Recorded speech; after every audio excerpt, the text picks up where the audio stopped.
So, Deaf Havana, how are you guys? We're all right, thank you. Yeah, good, thank you. How are you? Yeah, good, thanks. You're here at Slam Dunk. How was yesterday? It was all right. Could have been better, could have been worse. Yeah, fair play. It was long.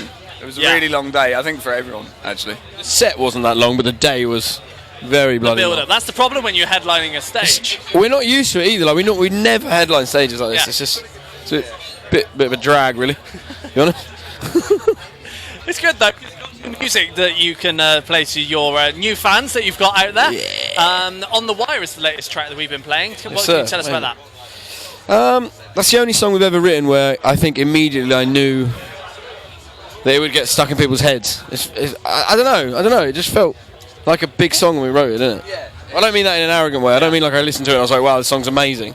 But it just felt like it was... It's like it was an instant earworm for both of us, and so it just kind of made sense to be like one of the lead singles for the record, really. Yeah.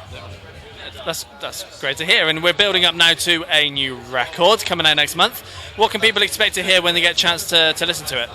A bit of this, bit of that, a bit of something else. Let me try and think. It's quite. Well, how would you describe it? It's got some like obvious stuff on it that you would expect from us, but it's also got some pretty left field things on there, because when we were recording it and writing it, we didn't even know if we were going to release it, to be honest. So we didn't really have we had no one to answer to, so we didn't really care what we were writing. We weren't trying to appease anyone other than ourselves, really, and so that, which was great. And so as a result, there are quite a few different like genres and different like instruments that we're using. But it's just I'm incredibly proud of it and can't wait for people to hear it. Same. Good. And trimming this down from a band to a two-piece when you're doing this now, how much of an impact has that had on writing a new record? I mean, to be honest, a lot of the time before we wrote together anyway, so it hasn't really changed that much. It's just less. It's a bit easier because it's just less people to not argue with, but do you know what I mean? We'll play like in stores and stuff, but in terms of like festivals, we don't really have that much stuff because we, like Matty said, we started too late and didn't get in there with the offers. But you'll be gearing up towards a headline tour, though. Absolutely. Coming up later in the year. Bet you're looking forward to that. We are. That'll be good. That'll be really nice. Can't wait for that. I'm really excited to get out proper like that. Be wicked. Are you bringing others kind of with you to create that band feel again, or is it just going to be the two of you? James and the karaoke machine. No, we got a full band. We got a really great full band. We got a bass player, drummer, and a keyboard player. Yeah. So it's pretty cool. And obviously now the record is kind of written and is ready to drop. But with COVID having kind of got in the way of kind of doing stuff in person, you must have written so many tracks during that time, maybe, or...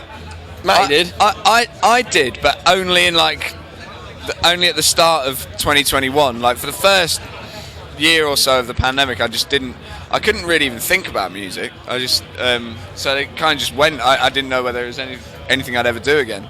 I mean, I wrote a lot of songs, but they're not Deaf Havana songs. It's like me doing an impression of a rapper as a sort of a joke, but they're actually quite good. Can we hear some of it?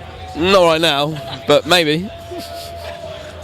Solo project sorted for you. I might have to get someone else to release it because it's pretty embarrassing if I release it. Like somebody else can be the face, but it's not. It's something to do, isn't it? Just do what some of those do and just put a mask on and just be incognito. Yeah. I back it. And looking towards 2023, obviously you'll be off the back of a UK tour. What's the plans in your head at the moment? Are you hoping to release more music, be on tour? Both of those, I think. Like we're already working on a few new songs and constantly trying to get that going because I feel like it's really important for us to kind of get the drop on new music, which is something I feel like we haven't always been afforded that time before, and so it's nice to be able to do that. But also like not push it. I'm not a believer in forcing yourself to write music if it's not necessarily happening, but yeah, it's been going really well, and so music basically more of these. Yeah. Good. Is there anything on the kind of the Deaf Havana kind of bucket list that you've yet to achieve that you want to kind of cross off in the near future? There is a lot of stuff. I mean, I just want to keep growing off. I just want to get bigger in loads of different countries. Like I've never had any like grand plans really. I just want to continue to grow. But I mean, anything's a bonus at this point. Because we had 2 years where we did nothing. So if we can just tour and make music, I'm happy. Well, say happy. You're happy. I'm Really. happy. Good. Well, guys, it's been a pleasure having you very much, a catch up with you. Thank you very much. Cheers. Thank you very much.